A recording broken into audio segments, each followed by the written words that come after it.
നമസ്കാരം. പകുതി വില തട്ടിപ്പ് കേസിൽ കോൺഗ്രസ് നേതാവ് Lali വിൻസെന്റിന്റെ വീട്ടിലടക്കം 12 ED raid.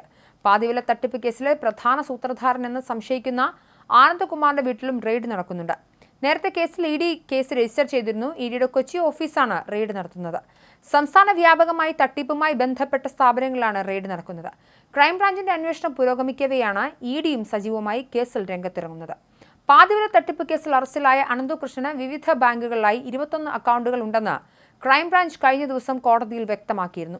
Social B ventures എന്ന അനന്തുവിന്റെ സ്ഥാപനത്തിന്റെ പേരിലുള്ള 11 അക്കൗണ്ടുകൾ വഴി മാത്രം 548 കോടി രൂപ അനന്തകൃഷ്ണന് ലഭിച്ചെന്നാണ് ക്രൈംബ്രാഞ്ചിന് ലഭിച്ച വിവരം. കൂടാതെ ഇരുചക്ര വാഹനം നൽകാമെന്ന് വാഗ്ദാനം നൽകി 20,163 പേരിൽ നിന്നായി 60,000 രൂപ വീതവും 4,035 പേരിൽ നിന്നായി 56,000 രൂപ വീതവും വാങ്ങിയതിലൂടെ 143.5 കോടി രൂപയും അനന്തുവിന്റെ അക്കൗണ്ടിലെത്തിയെന്നാണ് ക്രൈംബ്രാഞ്ച് പ്രാഥമിക അന്വേഷണത്തിൽ കോടതിയിൽ അറിയിച്ചത്. കസ്റ്റഡി അപേക്ഷയിലെ പ്രാഥമിക വിവരങ്ങൾ മാത്രമാണ് പുറത്തുവന്നിരിക്കുന്നത്. 548 കോടി രൂപയുടെ ഉറവിടം സംബന്ധിച്ചും കേസിൽ കൂടുതൽ പേർ ഉൾപ്പെട്ടിട്ടുണ്ടോ എന്നത് സംബന്ധിച്ചും വ്യക്തത ലഭിക്കേണ്ടതുണ്ട്. പണം പോയ വഴിയിലേക്ക് ഇപ്പോഴും അന്വേഷണം നടന്നിട്ടില്ല. ഇതേക്കുറിച്ച് വ്യക്തത വന്നാൽ തട്ടിപ്പിന്റെ വ്യാപ്തി വീണ്ടും വർദ്ധിക്കാനാണ് സാധ്യത. തട്ടിപ്പ് തുകയെല്ലാം എന്തിനാണ് വിനിയോഗിച്ചതെന്നതിലും വ്യക്തതയില്ല. ഇതെല്ലാം ചൂണ്ടിക്കാട്ടി 5 ദിവസത്തേക്കാണ് അനന്തകൃഷ്ണനെ ക്രൈംബ്രാഞ്ച് കസ്റ്റഡിയിൽ ആവശ്യപ്പെട്ടത്. പാതിവില തട്ടിപ്പ് കേസിലെ മുഖ്യപ്രതികളിൽ ഒരാളായ സായിഗ്രാം ട്രസ്റ്റ് ചെയർമാൻ ആനന്ദകുമാറിന്റെ ജാമ്യാപേക്ഷ ഇന്ന് കോടതി പരിഗണിക്കും. ആനന്ദകുമാർ ദേശീയ ചെയർമാനായ ദേശീയ NGO കോൺഫെഡറേഷന്റെ കീഴിലുള്ള സ്ഥാപനങ്ങൾ വഴിയാണ് പാതിവില തട്ടിപ്പ് നടന്നിരിക്കുന്നത്. തനിക്ക് തട്ടിപ്പിൽ പങ്കില്ലെന്ന ആനന്ദകുമാറിന്റെ വാദം തള്ളി ക്രൈംബ്രാഞ്ച് ഇന്ന് കോടതിയിൽ റിപ്പോർട്ട് സമർപ്പിക്കും. പാതിവില പദ്ധതിയുടെ മുഖ്യ ആസൂത്രകൻ ആനന്ദകുമാർ ആണെന്ന് ക്രൈംബ്രാഞ്ച് ഇന്ന് കോടതിയെ അറിയിക്കും. NGO കോൺഫെഡറേഷനിൽ നിന്നും ആനന്ദകുമാർ പണം വാങ്ങിയതിന് തെളിവ് ലഭിച്ചിട്ടുണ്ടെന്നും ക്രൈംബ്രാഞ്ച് ഇന്ന് കോടതിയെ അറിയിക്കും.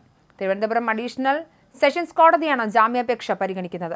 ഇതുവരെയുള്ള അന്വേഷണത്തിൽ 4.25 കോടി രൂപ മാത്രമാണ് അനന്തകൃഷ്ണന്റെ അക്കൗണ്ടിൽ നിന്നും അന്വേഷണ സംഘത്തിന് കണ്ടെത്താൻ സാധിച്ചത്. കുറച്ച് ഇരുചക്ര വാഹനങ്ങളും ലാപ്ടോപ്പുകളും വിതരണം ചെയ്തിട്ടുണ്ട്. കൂടാതെ കുറച്ച് ഭൂമിയും വാങ്ങിയിട്ടുണ്ട്. ബാക്കി തുക എങ്ങനെ വിനിയോഗിച്ചു എന്നതിൽ കൃത്യമായ വിവരം ലഭിക്കണമെങ്കിൽ വിശദമായ തെളിവെടുപ്പ് ആവശ്യമെന്നാണ് ക്രൈംബ്രാഞ്ചിന്റെ വാദം. തെരഞ്ഞെടുപ്പിനും മറ്റുമായി രാഷ്ട്രീയ നേതാക്കൾക്ക് പണം കൈമാറുന്ന തരത്തിലുള്ള വിവരങ്ങൾ പുറത്തുവന്നിരുന്നു. ഇവർക്ക് തട്ടിപ്പുമായി ബന്ധമുണ്ടെന്നും ആരോപണം ഉയർന്നിരുന്നു.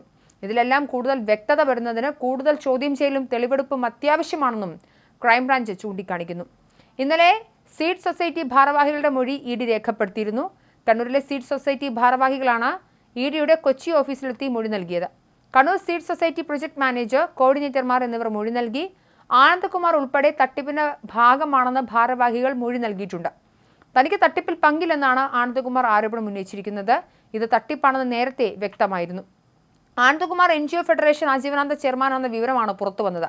KN ആനന്ദ്കുമാർ, അനന്തകൃഷ്ണൻ, ഷീബ സുരേഷ്, ജയകുമാരൻ നായർ, ബീന സെബാസ്റ്റ്യൻ എന്നിവരാണ് NGO കോൺഫെഡറേഷൻ സ്ഥാപക അംഗങ്ങൾ. 5 പേർക്കും പിന്തുടർച്ച അവകാശമുണ്ടെന്നും രേഖകളിൽ പറയുന്നു. കൂടുതൽ അംഗങ്ങളെ നിർദ്ദേശിക്കാനുള്ള അധികാരവും ചെയർമാനായ ആനന്ദകുമാറിനാണ്. ആജീവനാന്ത ചെയർമാനാണെങ്കിലും ആനന്ദകുമാറിന് എപ്പോൾ വേണമെങ്കിലും രാജിവെക്കാമെന്നും പുതിയ ആളെ നിർദ്ദേശിക്കാനുള്ള അധികാരവും ആനന്ദകുമാറിനാണ് ഉള്ളത്.